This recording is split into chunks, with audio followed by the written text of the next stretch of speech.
السلام علیکم ورحمۃ اللہ وبرکاتہ۔ اعوذ باللہ السمیع العلیم من الشیطان الرجیم، بسم اللہ الرحمن الرحیم۔ سب سے پہلے درود و سلام محمد وآل محمد پہ، صلی اللہ علی محمد وآل محمد۔ ویڈیو کی جانب بڑھنے سے پہلے آپ سب سے گزارش ہے کہ جنہوں نے ابھی تک ہمارے چینل کو سبسکرائب نہیں کیا وہ ہمارے چینل کو سبسکرائب کر لیں تاکہ ہر آنے والی ویڈیو کا نوٹیفیکیشن ان کو بر وقت ملتا رہے۔ آج کی ہماری ویڈیو ہے حضرت خواجہ خضر علیہ السلام سے ملاقات کا عمل۔ یہ عمل سادات گھرانے کے ایک بزرگ جو ہمارے دوست ان سے ہمیں عطا ہوا تھا۔ تو پہلے تو آپ کو بتاتے ہیں کہ ان کی حضرت خضر علیہ السلام سے ملاقات کس طرح ہوئی۔ ان کا گھر مسجد کے بالکل ساتھ ہی تھا، یہ کہہ لیں کہ وہ مسجد کے پڑوسی ہی تھے۔ اذان ہوئی تو وہ نماز پڑھنے گئے۔ اب نماز پڑھ کے ان کا یہ معمول تھا کہ وہ دیر تک مسجد میں بیٹھے رہے۔ جب تمام لوگ چلے گئے تو ایک بزرگ وہاں پہ اور بھی بیٹھے تھے، تو جب جانے لگے تو انہوں نے آواز دے دی۔ وہ بزرگ حضرت خضر علیہ السلام تھے، تو ان کے درمیان کچھ باتیں ہوئیں۔ تو جو ہمارے دوست تھے سید گھرانے کے، انہوں نے کہا کہ حضرت آپ بیٹھیں، میں آپ کے لیے گھر سے کھانا لے کے آتا ہوں۔ تو وہ جب گھر گئے کھانا لینے کے لیے، جلدی جلدی انہوں نے گھر سے کھانا بنوایا، اور جب کھانا لے کے آئے تو دیکھا کہ وہ بزرگ وہاں پہ موجود نہیں ہیں، وہ غائب ہے۔ تو انہوں نے کافی لوگوں سے پوچھا، کسی نے بھی نہیں کہا کہ ہم نے تو دیکھا ہی نہیں ہے انہیں۔ تو جب وہ واپس گئے اپنے گھر تو جو ان کے والد صاحب تھے وہ صاحب نظر تھے، وہ دیکھ کے مسکرانے لگے۔ تو انہوں نے اپنے والد صاحب کو بتایا کہ اس طرح ایک بزرگ تھے، تو میں نے ان سے کہا کہ آپ بیٹھیں، میں آپ کے لیے کھانا لے کے آتا ہوں گھر سے۔ تو جب میں گیا ہوں تو وہ موجود ہی نہیں تھے۔ تو انہوں نے کہا بیٹا آپ کو پتہ ہے وہ بزرگ کون تھے؟ تو انہوں نے کہا نہیں۔ تو انہوں نے کہا کہ یہ حضرت خضر علیہ السلام تھے۔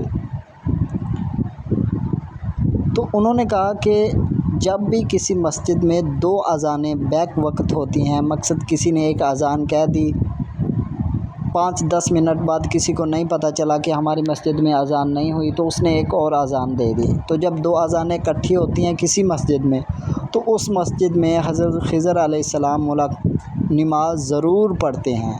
یہ خود جو ان کے والد تھے، ان کے والد جو ان کے دادا تھے، انہوں نے ان کے والد کو یہ بتایا تھا کہ جس مسجد میں دو اذانیں ہوتی ہیں اس میں حضرت خضر علیہ السلام خود آ کے نماز پڑھتے ہیں، یا جو سورہ اخلاص کا عامل ہوتا ہے، سورہ اخلاص کا ذاکر ہوتا ہے، اس سے حضرت خضر علیہ السلام ضرور ملاقات کرتے ہیں۔ یہ حضرت خضر علیہ السلام کی ملاقات ان کے دادا سے ہوئی تھی، تو ان کو حضرت خضر علیہ السلام نے یہ بتایا تھا کہ سورہ اخلاص کا جو ذاکر ہے اس کے معمول میں سورہ اخلاص ہو، چاہے وہ ڈیلی کے 100 مرتبہ پڑھتا ہو، چاہے 1000 مرتبہ، لیکن پڑھتا ضرور ہو سورہ اخلاص کو۔ وہ ان سے پھر حضرت خضر علیہ السلام ملاقات ضرور کرتے ہیں، چاہے خواب میں کریں، چاہے راستے میں کہیں ہو جائے، تو ان سے ملاقات ضرور ہوگی، کیونکہ سورہ اخلاص میں جو بے نیازی کی صفات ہے اور ایک اللہ تعالیٰ کا صفاتی نام احد ہے، اس کے بعد اسم اعظم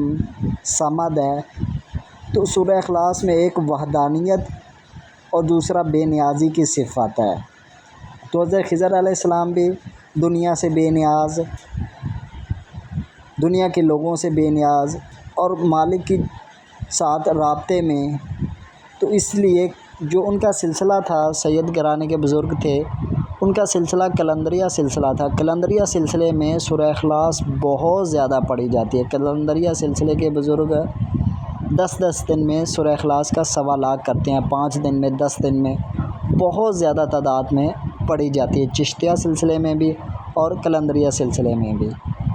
تو پھر انہوں نے یہ راز بتایا تھا کہ جس مسجد میں 2 اذانیں ہوں تو خضر علیہ السلام اس مسجد میں نماز پڑھتے ہیں۔ تو یہ خضر علیہ السلام نے خود ان سے کہا تھا۔ اور دوسرا جو سورہ اخلاص جس کے معمول میں ہو، ان سے حضرت خضر علیہ السلام ضرور ملاقات کرتے ہیں۔ تو آپ میں سے بھی اگر کوئی شوق رکھتا ہے تو وہ سورہ اخلاص کو اپنے معمول میں شامل رکھے، سورہ اخلاص کا ذاکر بنے، تو انشاءاللہ تعالی ان کی یا تو خواب میں یا کہیں راستے میں کسی بھی مقام پہ حضرت خضر علیہ السلام کی ملاقات ضرور ہوگی۔ تو یہ تھی ہماری آج کی ویڈیو، امید ہے آپ کو پسند آئی ہوگی۔ ملتے ہیں کسی اور ویڈیو میں، تب تک کے لیے اللہ حافظ۔